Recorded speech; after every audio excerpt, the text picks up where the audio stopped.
Kids lost both of their parents. They used to live on the railway stations, bus stops without clothes and left eating leftover food on the roads.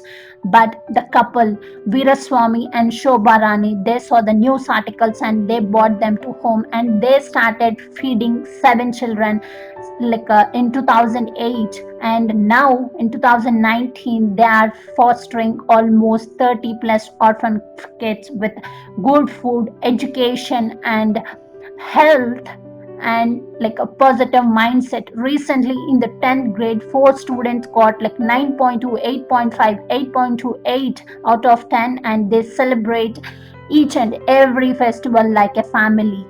Yes, we took an initiative to support them to build a stable roof. Yes, we need your support. We need your partnership. So please help us.